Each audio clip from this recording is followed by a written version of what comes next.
The ground has to receive the wheat in order to reproduce life. And you have to receive the Word of God in your heart to produce what the Word says it will be.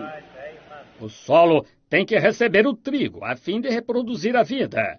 E você tem que receber a palavra de Deus em seu coração para produzir o que a palavra diz que será. Every word of God is a seed. Jesus said it was.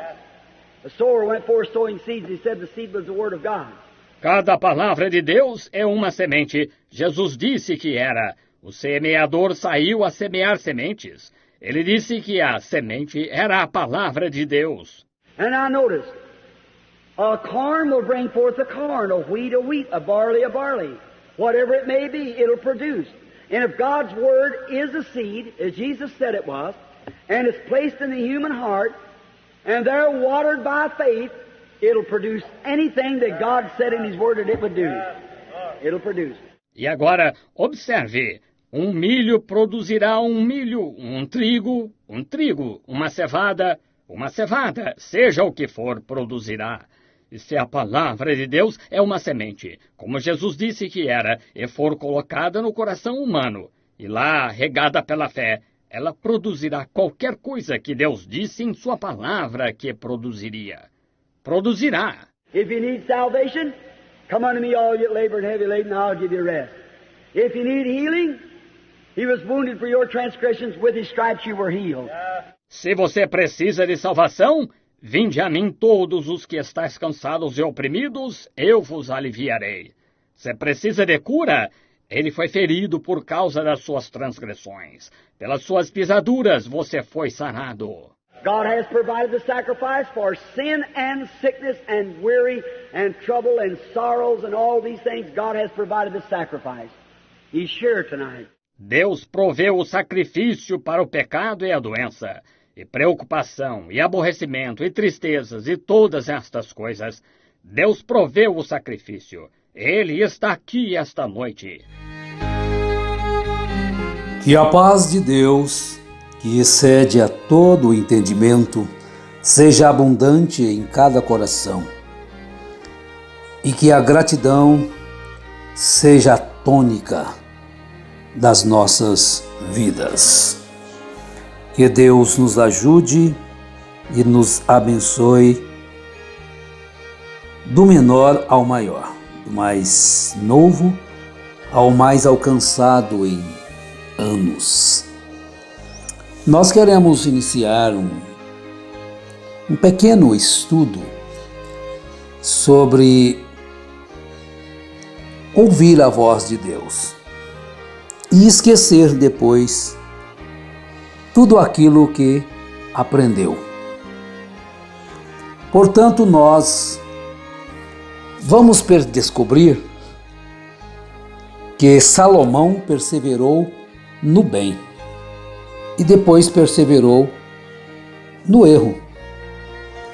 Mas antes de Salomão, nós encontramos que Balaão, ele ouviu a voz de Deus. Deus falou com ele. E ele era um profeta. E não um falso profeta. Ele conhecia tudo aquilo da vontade de Deus. Mas ele deixou-se levar, mesmo depois de ouvir a voz de Deus. Meus irmãos, a coisa é tão sutil assim, o engano, a natureza humana.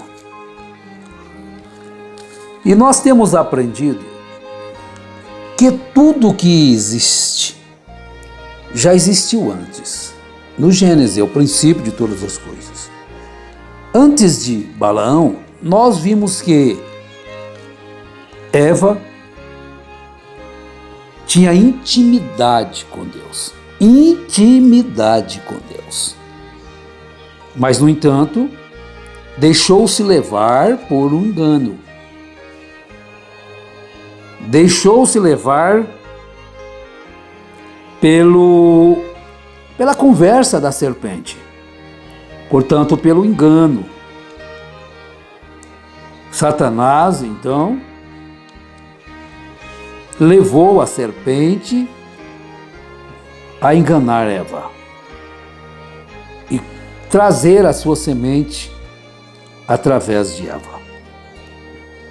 Às vezes a gente fala a semente do maligno, serpente, as pessoas não compreendem, brigam, mas Jesus falou que aqueles sacerdotes tinham como pai o diabo.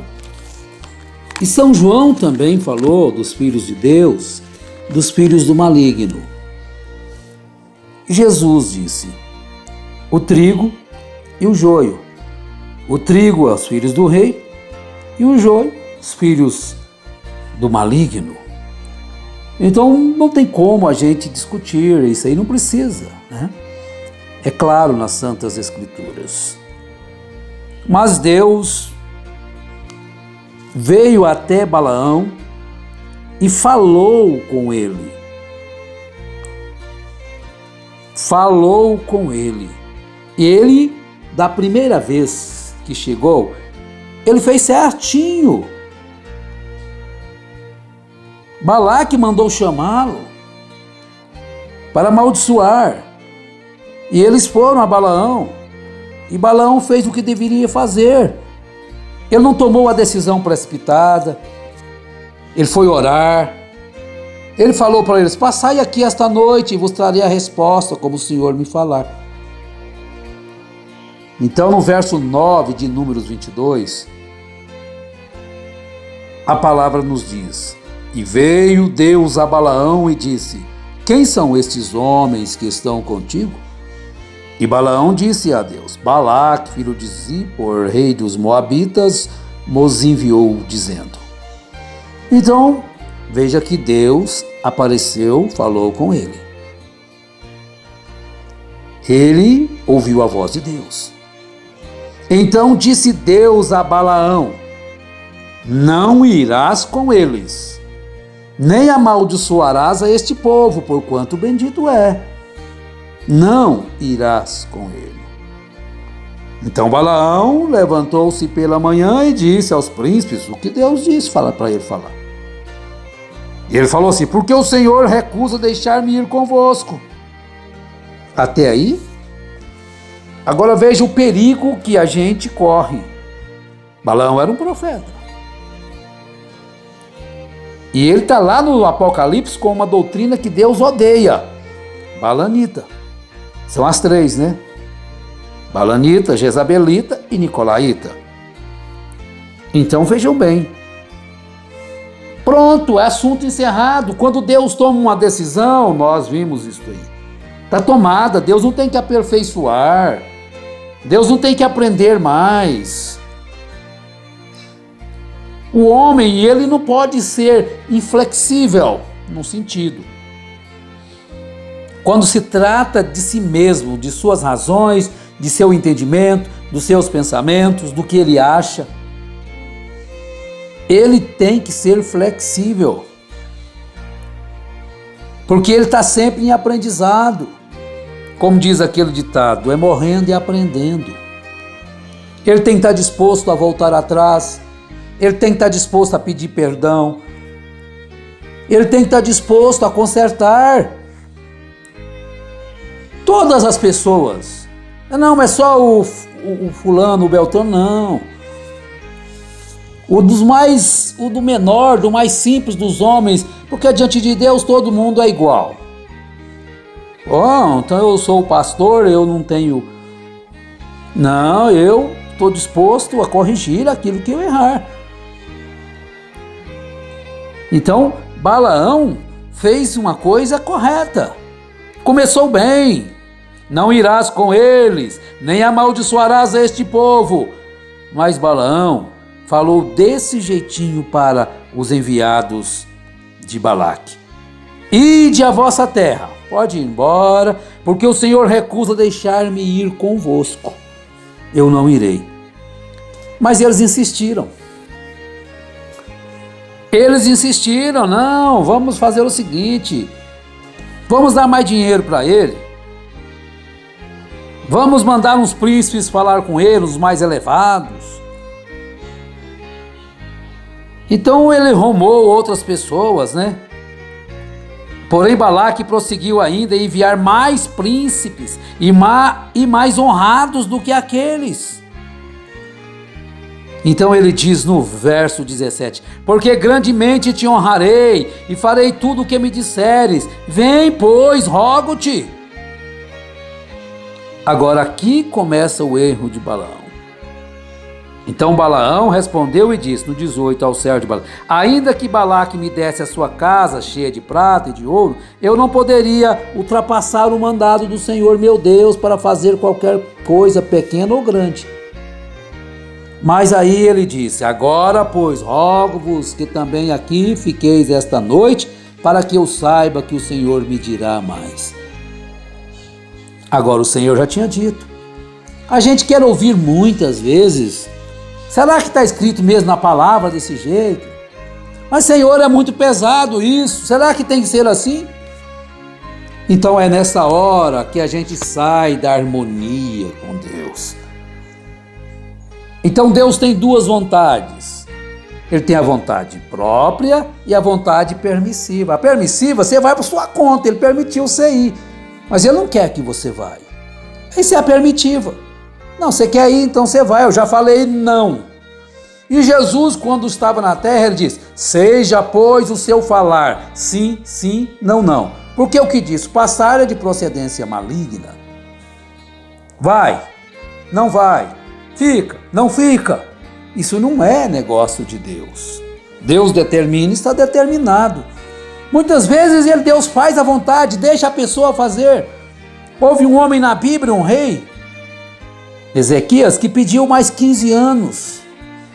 E se ele tivesse morrido antes, sem os 15 anos, teria sido melhor para ele. Quem que sabe melhor, eu ou Deus? É claro que é Deus.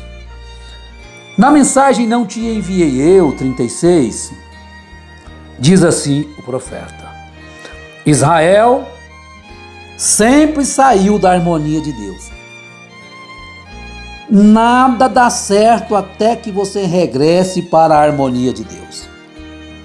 Agora, eles haviam acabado de serem libertos de um exército estrangeiro. E em vez de voltarem para o Senhor, eles se afastaram novamente dele. Não é isso estranho? É muito estranho isso, gente. Meu Deus, 10 anos, 15 anos, 20 anos, 40 anos, 50 anos, 60, 70. Bom, eu não tenho perigo mais de sair do caminho do Senhor. Não. Eu já fiz tantas coisas para Deus, eu já curei enfermos, já ressuscitei mortos, já fiz isso, já preguei.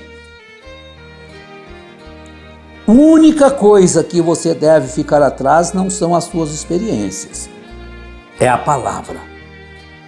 Fique com o que Deus disse e pronto. Agora veja, vamos ficar doentes e o bebê ficará tão doente que simplesmente não saberemos o que fazer. As mães esfregarão suas mãos e ela e o papai dirão: ó Deus, nós te serviremos se tu simplesmente curares esse bebê. Aí o bebê fica bom.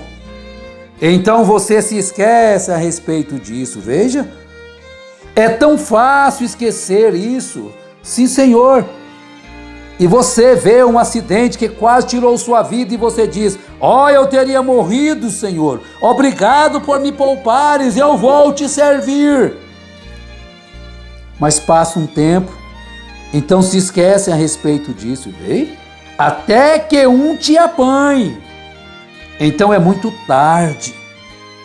Aí foi muito tarde para Balaão, para voltar. Ele teria então que agora arrumar uma doutrina. Prestem atenção nisto, meus irmãos. A sua profecia nunca foi falsa.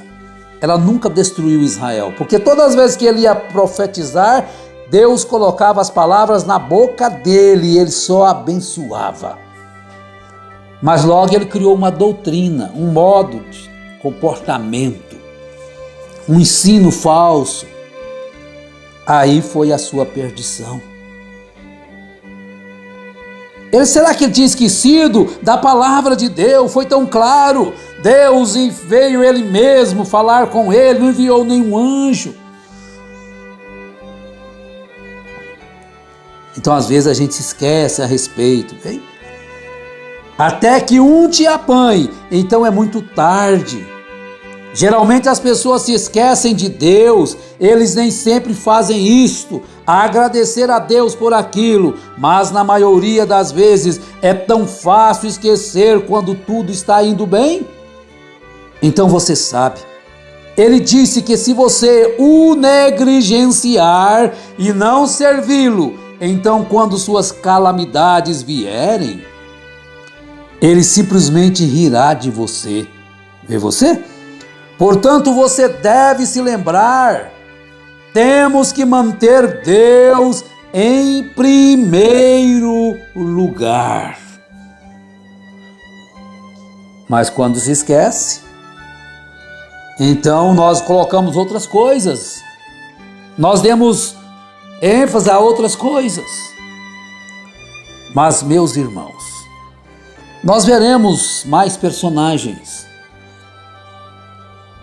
que perseveraram no bem, foram bem-sucedidos, mas esqueceram da ordenança, dos mandamentos do Senhor e fizeram aquilo que desagradara a Deus. Que o Senhor Jesus Cristo nos abençoe e nos ajude. E nós vamos continuar um pouquinho mais na nossa próxima programação sobre perseverar no bem até o final, porque aquele que perseverar até o fim será salvo. Portanto, você deve se lembrar, temos de manter Deus em primeiro lugar sempre. Deus vos abençoe, em nome do Senhor Jesus Cristo. Amém.